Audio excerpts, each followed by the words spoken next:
مرات العتاب أشد من العذاب.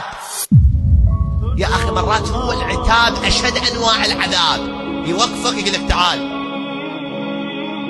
تذكر يوم هيجي أنا انطيتك عين 6 في 6، سويت بيها؟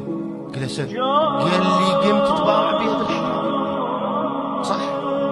قل له صح. طيتك لسان، طيتك لسان أنا، طيب سويت بيها. أخذت غيبة أخوك، كفرت، كذبت، صيحت، هوست على أمك وهي أمك، هوست على ربعك، سويت. طيتك منصب، طيتك شهادة، سويت بيها. تكبرت على الناس.